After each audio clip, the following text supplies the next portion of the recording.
Shubor Nagaslem Jong Nongsan Hima.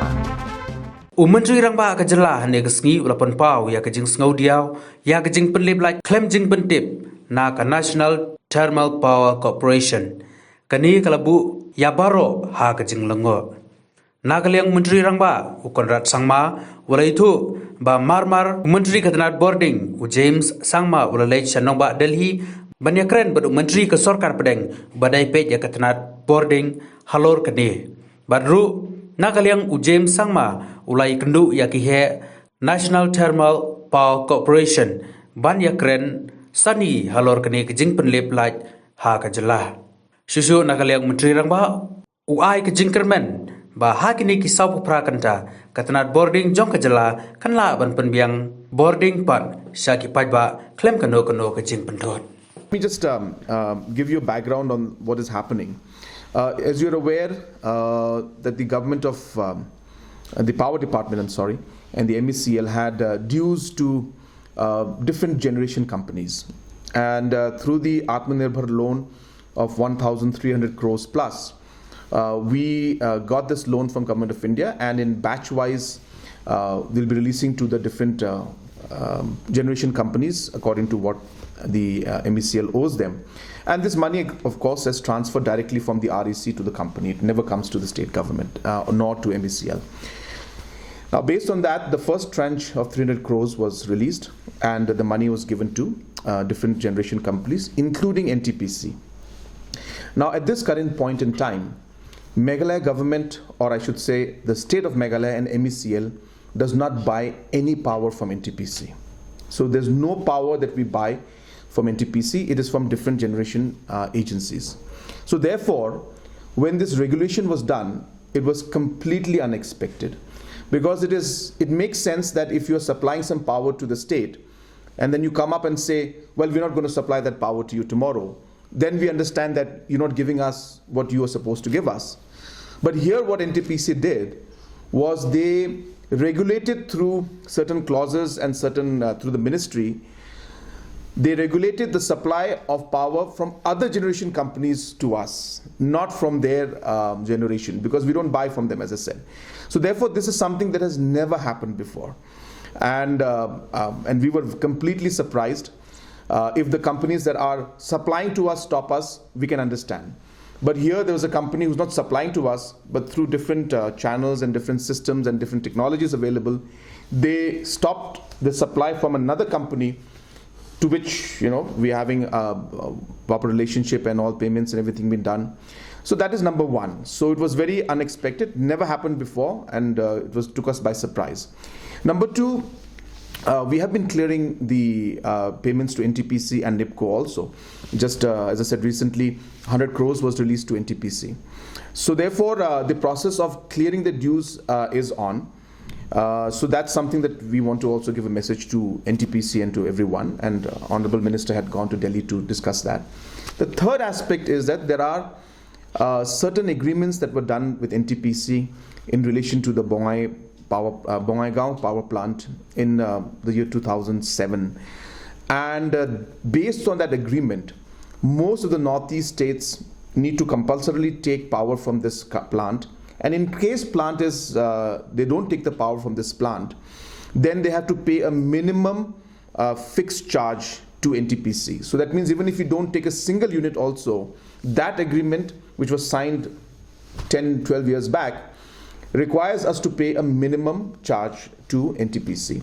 Now, this agreement has put a lot of burden on the state, the MECL, and of course, there are a number of discussions, number of letters has been sent to Government of India and to NTPC to revise this agreement, because it's not very fair on the state government, and the rates have changed. The rates at which they are providing power, that agreement is very high compared to what's available in the market today. So this is the third point that is there. But coming to, just to give you a clarity of what has been happening with NTPC in the last many years. Coming to what the situation now is, therefore, we had requested Power Ministry that since we are not taking power from them, it's unfair for NTPC to regulate the power supply being given by another company. That's number one, and we clarified that, and Minister has agreed, and discussion is taking place. NTPC has asked for some, conditions that have to be met, and they would like certain LC to be opened up again, and those discussions are on. So Honorable Minister was in Delhi for 2 days. He has had discussions with the Power Minister as well as with NTPC. So those aspects are being worked out. Tomorrow, the final discussion agreement and whatever steps have to be taken and conditions to be met will be done tomorrow. So we expect that tomorrow, from tomorrow onwards, that means if you add tonight, so 12 hours to add 24 hours, we are hopeful that in the next 36 hours to 48 hours, we should be able to deregulate the power, the supply that has been done, and we should be able to come back to normalcy. So this is how it was. So this is the history behind it, and that's the reason it took us by surprise. As I said, we never expected this kind of a situation to be there. But nonetheless, I'm thankful to our Power Minister and to Government of India also for quickly finding a way out. And hopefully, as I said, in the next 36 to 48 hours, we should be able to resolve this power issue. I have to tell, it's a long story, but I'm not a technical person. But just to tell you how it goes, that normally there is a demand that is put in by the state units, I mean the MECL. And this is put into a portal, which is then by the Northeast, I don't have the technical name for it, but NEPCR or something. So they normally then look at the entire demands that are given by the different states, and according to the power availability, then they allot the power to the different states based on the demand, and this is done every day. So there is a demand of about 75 megawatts, which we put into this portal, and then this organization then works around it, and then they give us power from NIPCO and other organization generation units that are there, and of course we also give that preference to them based on the rates that are there. What MOP ministry has done is that based on certain conditions that are laid down in agreements that were made by NTPC a long time back, they block the access for for MECL into that portal. So we could not put in our demand for power, though it's not from NTPC, it's for somebody else, but we just couldn't enter that portal and put in our demand. So they invoked certain conditions, which again is something that's never been done before and shouldn't have been done, and that's why it took us by surprise. As I said, nonetheless, we are thankful to the public also. We understand they have faced a lot of problem. We are working to ensure that this is resolved. And to be very frank, as I said, this was unexpected. We never thought that, as you're saying, you surprised yourself. I'm sure all of you are surprised that how can a generation company who's not supplying stop others from supplying. So it's never happened, as I said before, and it's been done because they stopped the entry of the demand from the MECL side into that portal, which then gives us the access to other generation companies. So it's a bit technically a bit complicated, but that's in a very layman's term. That's what really happened. We can examine that, but I think at the end of the day, we are trying to resolve this amicably.